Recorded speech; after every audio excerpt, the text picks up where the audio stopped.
Agora vem a parte mais crítica deste projeto. Eu vou repetir para que não fique nenhuma dúvida.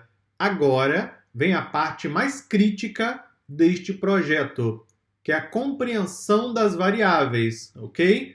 Para que você possa entender as decisões que eu vou tomar durante a engenharia de atributos, é preciso compreender o mínimo sobre as variáveis que temos em mãos. E não são poucas, são 50 variáveis. Para facilitar ainda mais o seu trabalho, nós vamos entregar a você o dicionário de dados completo. Está no próximo item de aprendizagem. Você vai ler o dicionário de dados, vai baixar o manual em PDF, colocar na sua máquina e vai acompanhar todo o projeto junto comigo, sempre com o dicionário de dados em mãos. Se por acaso a definição de alguma variável não ficar clara, faça uma pesquisa adicional se considerar necessário. Se você não compreende bem as variáveis dos dados que você tem em mãos, é muito difícil depois tomar qualquer decisão. Durante um projeto de análise de dados, se você, quanto analista, tiver a chance de participar da coleta de dados, excelente. Você vai conhecer bastante sobre a fonte, mas isso nem sempre vai acontecer. Muitas vezes você vai receber os dados prontos. O que você deve fazer é solicitar ao responsável pelos dados o dicionário de dados. Mas não pense que ele vai entregar para você sorrindo, né? Muitas vezes não tem dicionário de dados, ninguém sabe de onde vêm os dados. É o caos completo, é o mundo, é assim que funciona. Tem que aprender a viver no caos. Então, se você não tiver um dicionário de dados, vá até a fonte e peça explicação sobre os dados. Não faça suposições, ok?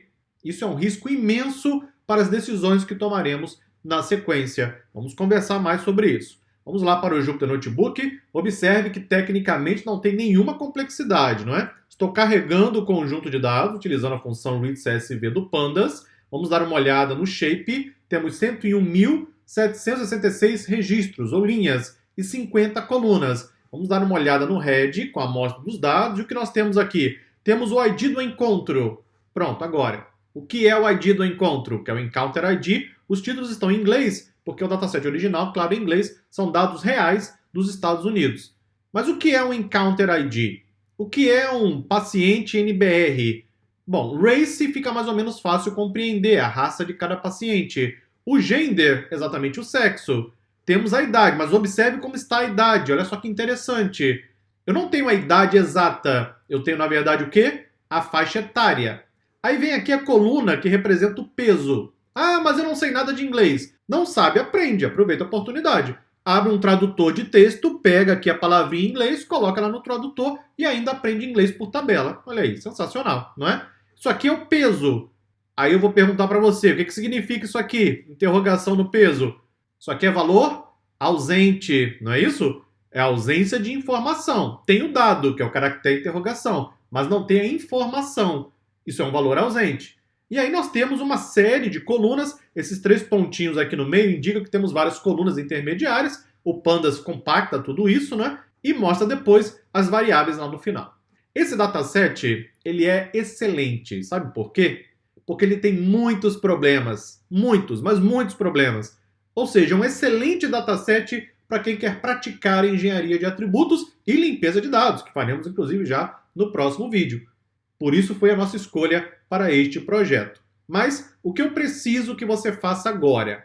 Você vai concluir o vídeo, vai então acessar o próximo item de aprendizagem, vai ler o dicionário de dados, ok? Não é para pular o dicionário. Leia, são 2 páginas, tem a descrição de cada uma das variáveis, leia e releia conforme necessário, faça uma pesquisa se por acaso não compreender um ou outro termo, mas procure compreender, pelo menos em linhas gerais, o que nós temos no dicionário de dados. Isso, aliás, é uma boa prática para qualquer projeto de análise, ok? Em muitos projetos aqui no curso, eu não trouxe o dicionário de dados porque os datasets eram menores, ou eram datasets mais simples, ou eu queria dar ênfase a outros aspectos do projeto. Agora eu quero dar ênfase ao dicionário de dados, porque as minhas decisões serão tomadas com base no que eu tenho na descrição de cada variável. E tem ainda uma outra questão, não é? Estamos trabalhando com dados médicos. Ou seja, o resultado do nosso trabalho vai interferir na vida de pessoas. Então eu preciso agora aumentar ainda mais o meu nível de precisão. Se eu estou fazendo um projeto de vendas, e o meu modelo ali tem algum erro, o meu processo de análise tem um errinho para mais ou para menos, ninguém vai morrer por conta do meu processo de análise de vendas. Concorda? Se eu errar agora no meu processo de análise de dados médicos, isso pode custar a vida de pessoas. Então agora eu tenho que redobrar a minha atenção. Eu tenho que ser muito preciso em cada um dos itens que eu vou realizar ao longo do projeto. É claro que eu tenho que ser preciso em qualquer projeto, não é? Mas se houver um errinho ou outro no projeto de vendas, ninguém morre. Aqui no projeto com dados médicos, isso pode custar a vida de pessoas. Decisões serão tomadas com base no resultado da nossa análise. Então, por isso que nós estamos dando ênfase agora ao dicionário de dados. Sempre que se deparar com um novo projeto, com um novo dataset, tente obter o dicionário. O dicionário nada mais é do que uma descrição das variáveis, só isso, nada muito complexo. Se tiver os tipos de dados, melhor ainda. Se tiver fontes de referência, melhor ainda. Mas pelo menos a descrição de cada variável. O que você não deve fazer é supor. Por exemplo, vamos supor aqui Encounter ID. Eu não vou dizer o que é Encounter ID no vídeo, você vai ler aí no próximo item no manual com o dicionário de dados. Mas eu não posso supor o que é o ID do encontro. O que é isso? Será que é uma consulta médica? Será que foi um encontro do paciente com outro? Será que é um encontro do paciente com alguém da clínica, por exemplo?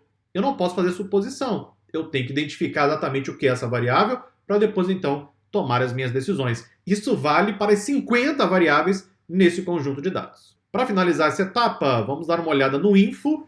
Aqui eu tenho um resumo do tipo de dado de cada variável.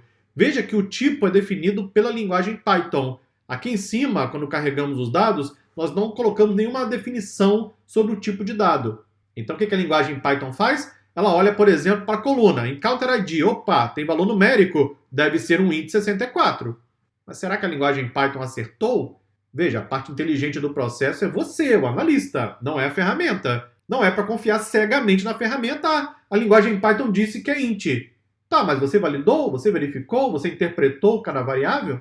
É isso que vão perguntar para você no dia a dia. Estou aqui para ajudar tanto quanto possível. Então não veja que nós temos aqui int64, temos o tipo object, que é basicamente o tipo string em linguagem Python, mas depois faremos as nossas checagens, validações e conversões conforme necessário. Leia o dicionário de dados e encontre comigo no próximo vídeo. Muito obrigado, até lá.